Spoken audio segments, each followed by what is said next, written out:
नमस्कार, मैं दीपक शर्मा, मेरे यूट्यूब मंच पर आपका स्वागत। दोस्तों, महाराष्ट्र की राजनीति में आजकल गजब खेल चल रहा है। शरद पवार अपने भतीजे अजीत पवार से फिर से हाथ मिला रहे हैं और शरद पवार की बेटी अडानी, गौतम अडानी को अपना बड़ा भाई बता रही हैं। गौतम भाई, प्रीति भाभी, आप दोनों का बारामती में फिर एक बार मैं तहे दिल से स्वागत करती हूँ। आपका और इस परिवार का मेरे ख्याल से 30 सालों का प्यार का रिश्ता रहा है। उधर ठाकरे परिवार में भी मामला अजब गजब है। राज ठाकरे बरसों बाद उद्धव ठाकरे, अपने बड़े भाई उद्धव ठाकरे के साथ फिर से एक हो गए, एक मंच पर आ गए। और कमाल ये देखिए कि राज ठाकरे के एक पारिवारिक शादी में मोदी जी पधार रहे हैं। अब सवाल जो बड़ा है वो ये है कि इंडिया अलायंस, विपक्ष के सबसे senior leader Sharad Pawar NDA के आजकल इतना करीब क्यों आ रहे हैं? और जो पार्टी मोदी और अमित शाह ने उनकी तोड़ दी थी, भतीजे को अलग कर दिया था। और चर्चा तो यह भी है कि शरद पवार, जो आप कह सकते हैं रिटायरमेंट के कगार पर खड़े हैं, अपनी बेटी को मोदी सरकार में मंत्री बनाना चाहते हैं, ऐसी चर्चा हो रही है। और चर्चा यह भी है कि गौतम अडानी, मोदी जी के मित्र गौतम अडानी, शरद पवार और अजीत पवार में मुलाकात करवा रहे हैं और कहीं ना कहीं शरद पवार को मोदी जी के करीब ला रहे हैं। अब इंटरेस्टिंग बात यह है कि जो काम अडानी साहब पवार फैमिली में कर रहे हैं, वही काम या उसी तरह की कुछ जिम्मेदारियां राज ठाकरे की लगते हैं, जिनके परिवार की शादी में मैंने पहले कहा मोदी जी आए थे और मोदी जी और राज ठाकरे की केमिस्ट्री अच्छी है। तो क्या राज ठाकरे भी उद्धव ठाकरे अपने भाई को मनाने में लगे हुए हैं कि मुंबई के चुनाव में बढ़िया प्रदर्शन करना है, फिर शिंदे किनारे हो जाएंगे और रास्ता खुल जाएगा, एनडीए में घर वापसी होगी? क्या राज ठाकरे उद्धव ठाकरे के साथ इसलिए गए हैं क्योंकि फ्यूचर में, आने वाले दिनों में, अगर शिंदे जैसा कांटा बाहर निकला तो उद्धव ठाकरे भी इंडिया अलायंस छोड़कर मिस्टर मोदी के साथ आ सकते हैं? क्या ऐसा भी हो सकता है? और इसीलिए ये सारा घालमेल, ये अजब गजब आपको कहानियां देखने को मिल रही हैं, ड्रामा देखने को मिल रहा है महाराष्ट्र में। और सबसे बड़ा सवाल कि इंडिया अलायंस के जो दो सीनियर लीडर हैं, उद्धव ठाकरे शिवसेना वाले और शरद पवार एनसीपी वाले, क्या ये दोनों कांग्रेस से दूर जा रहे हैं, जिस तरह से केजरीवाल दूर चले गए या ममता बनर्जी दूर हो रही हैं, और राहुल गांधी या पूरी कांग्रेस महाराष्ट्र के इस समीकरण को कैसे देख रही है? आगे इस पर भी बात करूंगा। दोस्तों, मुंबई में इस बात की चर्चा है कि वो गौतम अडानी जो बिना मतलब एक कदम आगे नहीं बढ़ाते, वो यूं ही नहीं पहुंचे थे पवार के इस फैमिली फंक्शन में, इस बड़े फंक्शन में। कहने वाले कह रहे हैं कि गुजरात लॉबी के इशारे पर गौतम अडानी वहां पर स्टार अट्रैक्शन थे और शरद पवार और अजीत पवार यानी चाचा और भतीजे को करीब लाने में गौतम अडानी की एक बड़ी भूमिका थी। और वैसे भी इस फंक्शन में गौतम अडानी ने माइक पर कहा, कैमरे पर कहा कि भाई शरद पवार को मैं आज से नहीं बरसों से जानता हूं और हकीकत में शरद पवार मेरे मेंटर हैं, मेरे गुरु हैं, गौतम अडानी ने कहा। अब दोस्तों, जो बड़ा सवाल है वो ये है कि मोदी आखिर पवार और ठाकरे परिवार इन पर डोरे क्यों डाल रहे हैं, क्यों इनको करीब लाना चाह रहे हैं? वो मोदी जिन्होंने हरियाणा जीत लिया, महाराष्ट्र जीत लिया, दिल्ली जीत लिया, बिहार जीत लिया, जीते ही चले जा रहे हैं, उन मोदी को आखिर क्यों ज़रूरत है शरद पवार की और ठाकरे की? अब मेरी आज कुछ लोगों से बातचीत हुई, खासकर बीजेपी के कुछ इनसाइडर्स से, और उनका ये कहना है कि दरअसल मोदी भले ही राज्य की विधानसभाएं जीत रहे हो, लेकिन लोकसभा में आज भी वो अल्पमत में, उनकी पार्टी आज भी 240 पर है, आज भी मोदी बैसाखियों पर है और उन्हें दरकार है शरद पवार और उद्धव ठाकरे की मदद की। और इत्तेफाक देखिए कि शरद पवार और उद्धव ठाकरे भले ही महाराष्ट्र में उनकी ताकत बहुत कम हो, लेकिन लोकसभा में उनकी ताकत है। शरद पवार के पास 8 सांसद हैं और उद्धव ठाकरे के पास 9 सांसद हैं। दोनों के पास मिलकर 16-17 सांसद हैं। जहां एक एक सांसद मोदी के लिए अहमियत रखता है, वहां यहां तो थोक में सांसद हैं दोनों के पास। तो अगर शरद पवार या आगे चलकर मिस्टर ठाकरे एनडीए में आते हैं तो मोदी की स्ट्रेंथ थोड़ी सी बढ़ती है। ये एक वजह है। अब बहरहाल क्या होने जा रहा है महाराष्ट्र में, दोस्तों आज मैंने महाराष्ट्र के एक बहुत ही, आप कह सकते हैं, एक्सपीरियंस जर्नलिस्ट, एक ऐसे जर्नलिस्ट जो बीजेपी पर, कांग्रेस पर, उद्धव ठाकरे पर, शरद पवार पर बारीक निगाह रखते हैं, उनको मैंने आज न्योता दिया है। विवेक देशपांडे, जिस शहर में आरएसएस का मुख्यालय है नागपुर, आरएसएस मुख्यालय से कुछ दूर विवेक देशपांडे का घर है और इंडियन एक्सप्रेस जैसे अखबार के लिए वो रिपोर्टिंग करते रहे।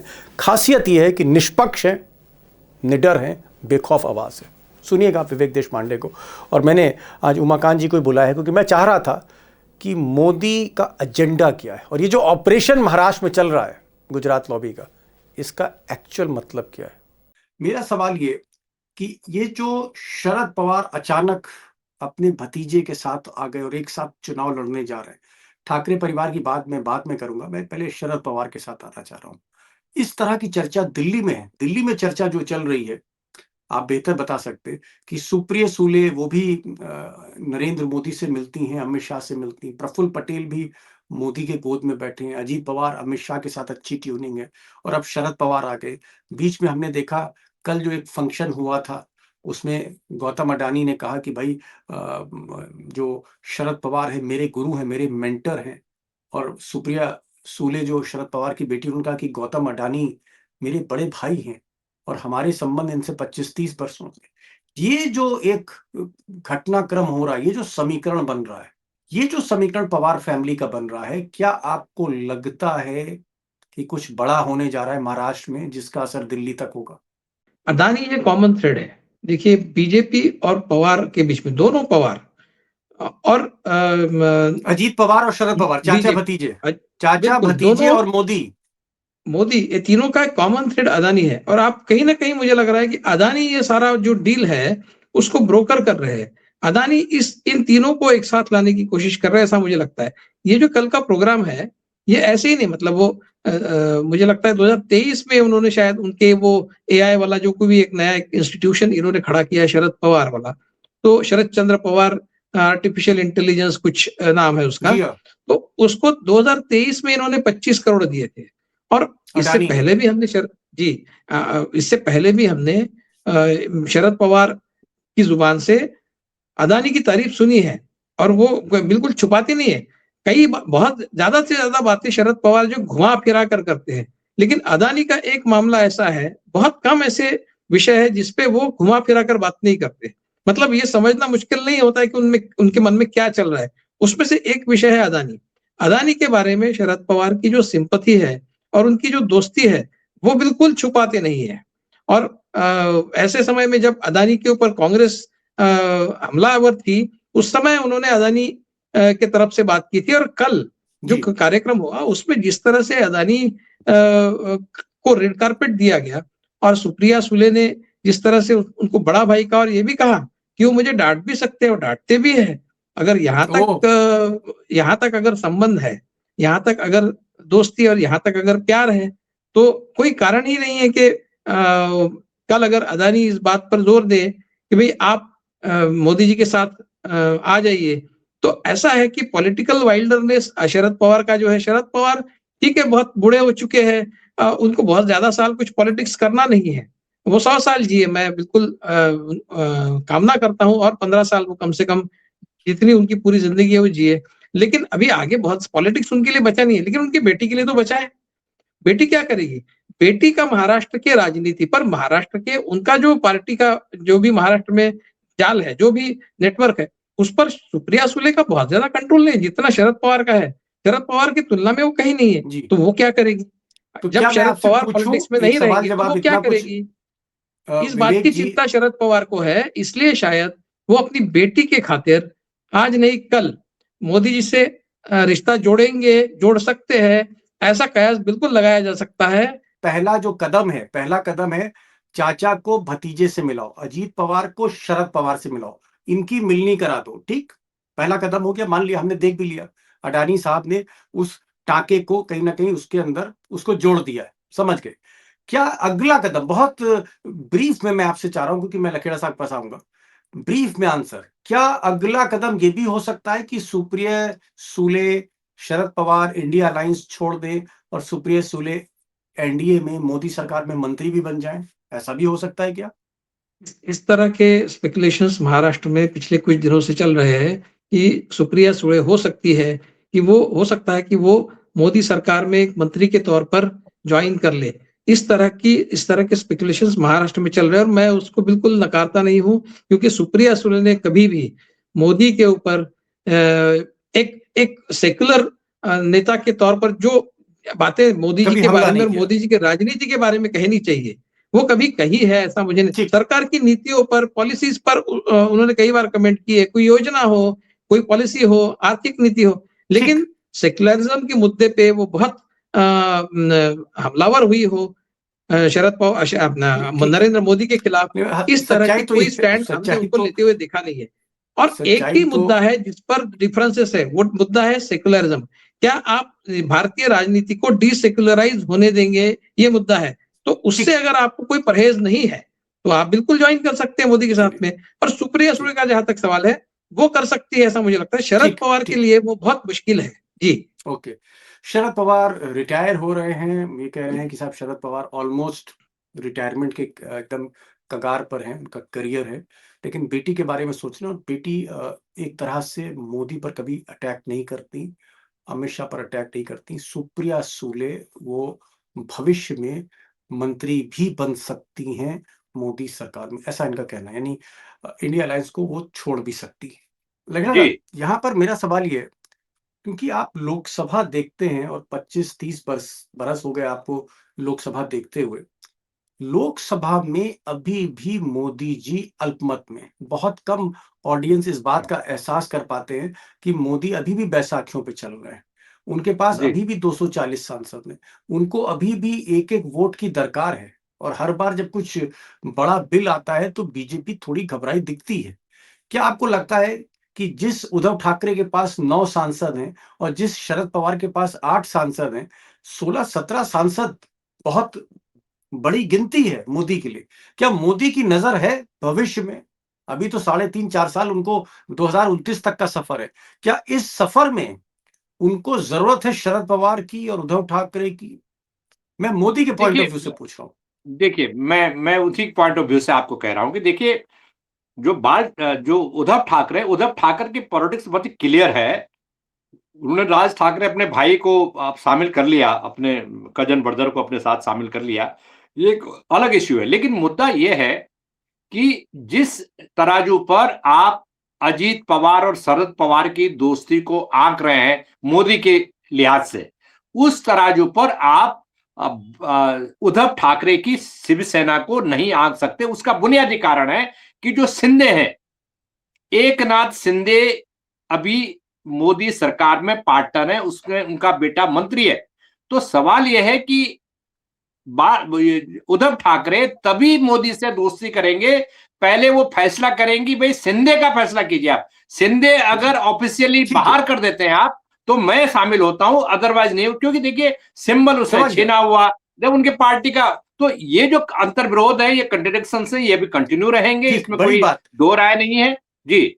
बड़ी बात लखड़ा साहब कह रहे हैं। वो कह रहे हैं कि भाई उद्धव ठाकरे जब तक एकनाथ शिंदे, उद्धव ठाकरे का जो मैनेजर है, जिस मैनेजर को रंग से राजा बनाया मोदी ने, इस मैनेजर को अगर हटाएं तो उद्धव ठाकरे डील कर सकते हैं मोदी से। सबसे पहले एकनाथ शिंदे के मुद्दे पर स्टैंड लेना होगा मोदी को।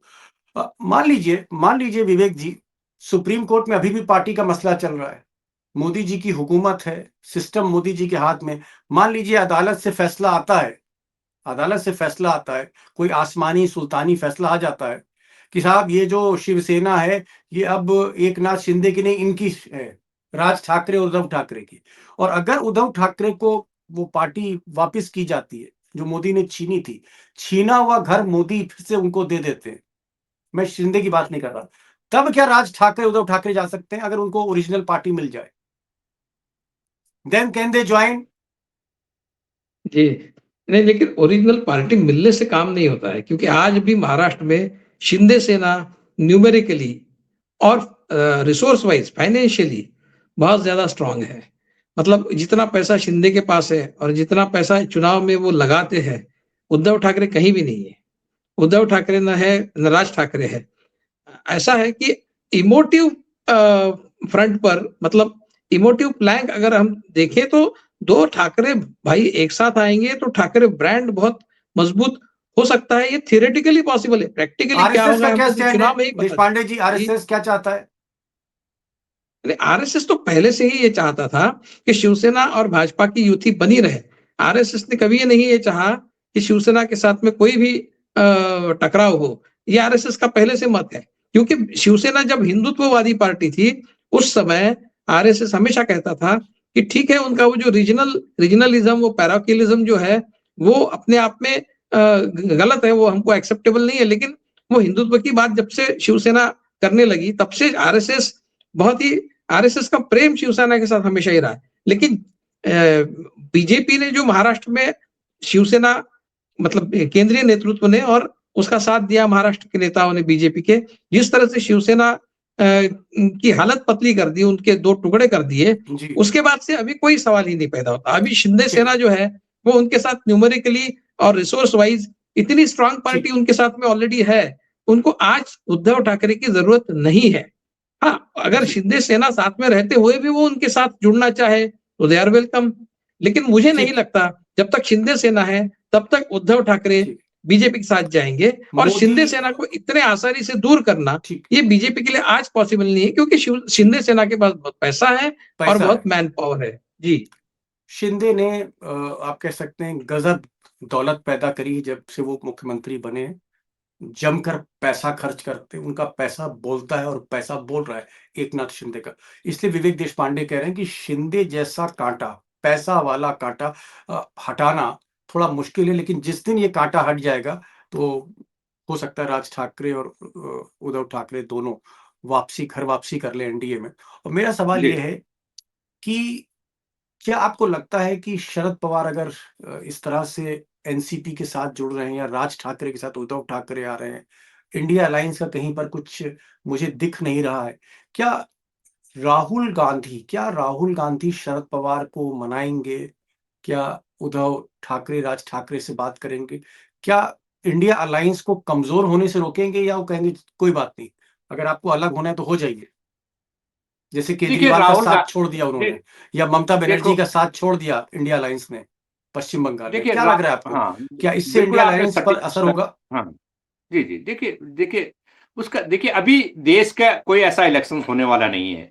महाराष्ट्र में कोई इलेक्शन, बड़ा इलेक्शन असेंबली का होने वाला नहीं है। लोकसभा के इलेक्शन के आस-पास ही महाराष्ट्र का इलेक्शन होना है। कोई कोई जल्दबाजी में राहुल गांधी कोई जल्दबाजी में नहीं है। राहुल गांधी अभी अपनी पार्टी को मजबूत करने की स्थिति की तरफ बढ़ेंगे कि राज्यों में जो धरातल पर खत्म है, फिनिश्ड है ऑर्गेनाइजेशन, उस पर ध्यान देंगे। बजाय कि वो प्रीचिंग करें शरद पवार साहब को कि शरद पवार जी आप क्या कर रहे हैं? शरद पवार कहेंगे भाई अपनी पार्टी संभालो, मेरे को क्यों प्रवचन दे रहे हैं? नंबर एक बात। नंबर दूसरी बात कि शरद पवार की जो पॉलिटिक्स रही है, मैं देखो 20-30 साल से, इवन 40 साल से, मैं जो वो 78 में जब वो मुख्यमंत्री बने थे और उन्होंने रातों रात सीएम बन गए थे, तब से मैं उनको वॉच करता हूँ, ट्रैक करता हूँ जब मैं विद्यार्थी था। शरद पवार को जी। शरद शरद पवार साहब को, शरद पवार साहब ना छिप करके गेम करते हैं। मतलब कुछ गेम तो वो ओपनली करते हैं और कुछ गेम वो छिप के करते हैं। उनके बारे में ये कहा जाता था कि वो बाला साहब ठाकरे के बड़े क्लोज हैं, उनको पूछ करके पॉलिटिक्स करते हैं। दूसरा ये कि उनका टिल्ट होता है महाराष्ट्र पॉलिटिक्स में, जो मेरी नॉलेज है थोड़ी बहुत, कि मराठा पॉलिटिक्स को वो केंद्र में रखते हैं। और ये जो इसीलिए जो फडणवीस वाला जो फैक्टर है कि फडणवीस जो है, क्योंकि he is not a Maratha, वो चीफ मिनिस्टर बने हुए हैं, लेकिन ये जो लोग हैं जो इकट्ठे हुए हैं डायरेक्टली इनडायरेक्टली, इसमें मराठा पॉलिटिक्स का उसका भी एक इक्वेशन काम करता है। देश पांडे साहब को बहुत पता होगा इस बारे में, लेकिन मैं शरद पवार साहब को ये जानता हूं कि शरद पवार साहब छिप करके गेम करते हैं और बाहर बिल्ला बैज लगाते हैं सेकुलरिज्म का। ये भी मैंने उनको बड़े करीब से देखा है। वो सेकुलरिज्म का बैज लगा के घूमते हैं शरद पवार जी। इस उम्र में रंग बदल सकते हैं, और रंग बदलेंगे तो समीकरण भी बदलेंगे। हो सकता है वो एनडीए के साथ चले जाएं, जिस तरह की आशंका व्यक्त हो रही, लेकिन राहुल गांधी फिलहाल कांग्रेस पर फोकस कर रहे हैं। इंडिया अलायंस से कहीं ज्यादा अपनी पार्टी को वो मजबूत करना चाहते हैं।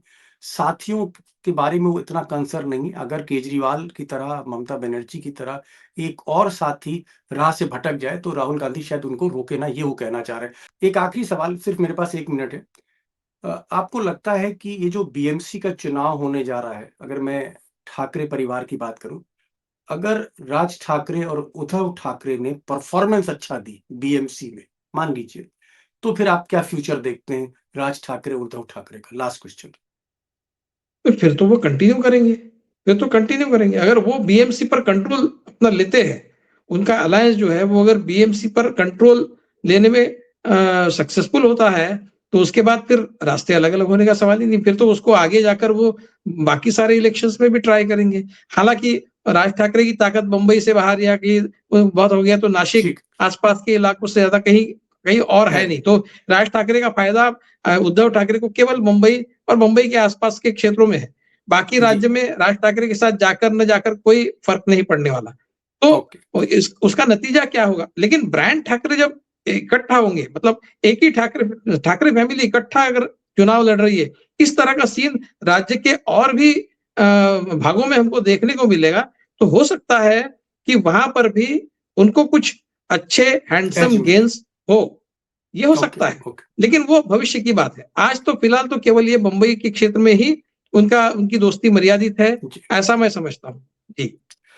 शरद पवार अपनी बेटी के लिए परेशान हैं, इसलिए वो हो सकता है एनडीए से हाथ मिला लें। उधर राज ठाकरे, उद्धव ठाकरे, ये जो परिवार है, बरसों बरस बाद एक छतरी के नीचे आया है, एक साथ परिवार यूनाइट हुआ है, एक ब्रांड ठाकरे बना है। ब्रांड ठाकरे का मतलब, जो विवेक देशपांडे कह रहे हैं, कि अगर ये सफल होता है, कामयाब होता है मुंबई के चुनाव में, तो फिर तो तस्वीर कुछ और बनेगी।